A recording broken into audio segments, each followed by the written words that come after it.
So for those of you that are younger viewers, hey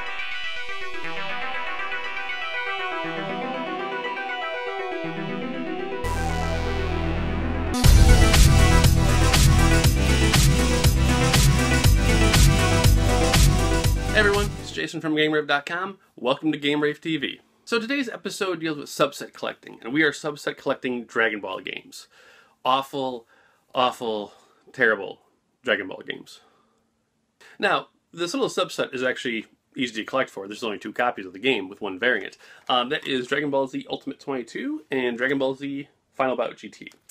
Now, both of these games suck. Let's just get that out of the way. But we'll talk about Final Bout first. So, for our younger viewers, you have to understand, anime took a long time to get a foothold in America. I wouldn't say I was with it from the start, per se, as my introduction to it came somewhat late in life as far as the original days go. But, like, American companies wanted nothing to do with a Japanese game's origin. What do I mean by that? For example, the game Ranma 1/2, which is obviously based on the anime at the time for Super Nintendo, came to America as Street Combat. They replaced all the Ranma 1/2 characters with the god-awful, worst, stereotyped, no thought went into it characters like an angry clown, some random military dude. Capcom is even guilty of this with the original Gunsmoke on Nintendo. The original cover actually had an anime-style theme to it, and then when it wasn't selling, they changed it to the "We Want to Be Clint Eastwood" paint job. One of the most notorious censorships actually came later with the PlayStation 2 in a Japanese game called Gunbird. Now, Gunbird was for lack of a term, a spaceship shooter without spaceships. It was a vertical scrolling shooter like your Raiden Project or what have you. And in the game, the characters were like a witch on a broomstick, some crazy goofy guy. And while the game stayed the same, the original cover got tossed, and America gave us this. The "We're Not Charlie's Angels" has nothing to do with anything in the game cover, and they got a lot of flack when that first came out. So with all that in mind, you can understand why Dragon Ball GT coming out as Dragon Ball GT with all of its licenses was a complete shock. Now, at the time in 1997, despite there being a growing fan base and anime starting to take hold, Bandai was actually pretty terrified that there wasn't going to be enough warrant in producing the game in large numbers. Right now, the going rumor is that there were only 10,000 copies of the game made, and this created a psychotic just wave of need and demand. As I said, I've been in gaming retail for almost, 20 years now, and I can remember walking into like Babbage's and EB Games and Funkoland and so forth, and they were selling used copies of this game for $100 or more. At its peak on eBay, it went for about $250 to $300. This actual copy of mine I got, I originally think I paid $150 for it, and that was a steal. That was just like an unheard of, holy cow, I scored. And we'll get to that little issue later on in the episode. Now, I wouldn't have felt so bad paying that much money for a game had it been good. But GT, and like I said, I'm coming from an actual gameplay aspect, not a Dragon Ball fan. GT is one of the worst games you'll ever play as far as fighting games are concerned. There is just little to no animation. There is just barely any type of flow to the game. Characters will just stop doing their moves for no reason. If you knock a character back, the animation's super choppy. Just really, really bad. Add on top of that, voiceovers, which I'm assuming were from the people that did the American dub, as they're uncredited in the game. But, man, it's bad. Like, it's bad. But yeah, just, obviously I'm playing the gameplay right now. Just look how bad this is. I mean, seriously. How can you defend this? Now, while all that chaos was going on, there were obviously still unreleased games in America that were available in Japan, which proved a problem. Because they brought out GT first, they brought the newest game out and set a precedent. So as the Dragon Ball phenomenon gained popularity in America, companies were like, okay, look, we can make money off this somehow. That's where Ultimate 22 comes in. Now, Ultimate 22 in of itself actually has some redeeming values when compared to Final Bout, but let's not get ahead of ourselves. Ultimate 22 is one of the earliest games released for the PlayStation in Japan, and this is really freaking obvious.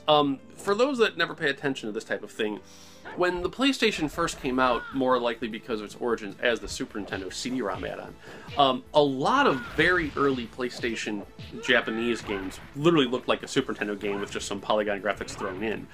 This is true of like Crime Crackers, Dragon Ball, etc., etc. That posed a problem when Infogrames decided to bring out Ultimate 22 to America long after its glory days was over. And this resulted in one of the worst reviewed games of all time, because the game is practically a Super Nintendo game, but with some polygon backgrounds. The backgrounds are just barren. There's maybe one building, maybe like a couple colors in the sky. The characters range from anywhere from being like itty bitty to kind of big, but when the camera pulls back, they try doing this weird 3D perspective where the person in the air is closer to the camera than the other person, and what happens is it just ends up looking cross-eyed because characters start changing, size ratios, and it's just, so bad. So bad. And all that chaos of it being an old game released late in life caused it to have some of the worst reviews in gaming history. I think one of them almost gave it a 0 just because how sloppy and choppy it was. But Ultimate 22 aside, let's get back to Dragon Ball GT for just a second. Now, as I've said, there are some redeeming qualities in Ultimate 22. But when it comes to adding insult to injury, when I first bought this guy for the $150 and thought I got a deal, about a week or two after I had snagged it up, rumors started circulating around the interwebs, if you will, about it being re-released. And everyone scoffed at it. It was just like, no, they're not going to bother with that. Who gives a crap? It's just an old Dragon Ball GT game, let it fall away. Well, sure enough, this guy showed up. To make matters worse, it was the laziest update ever. The only thing they changed for the re-release was the packaging artwork. If you throw that disc into a PlayStation, they didn't even bother updating the copyrights. It's the same stupid game. God, just so bad. I think it's been too long now, but I think it originally retailed for like $15, which was just like, ugh. So considering this is a subset collecting segment, which is a lot of S's if you think about it, obviously it comes down to who's going to buy this? Who wants to collect this? Unless you are a die-hard Dragon Ball fan, a die-hard fighting game fan, or an idiot like me and went for a complete set, you have no reason in any way, shape, or form to ever buy these games. The only reason you would buy them outside of the other 3 reasons given is if you want to have a class on how to program video games. This is what you would show to not do. Oh, and here's the funny thing. And people will send the hate mail, oh, it's a great game, but you know what we're doing. Let me explain fucking lazy programming, alright? These games are so bad, and I talk about them to this day with customers.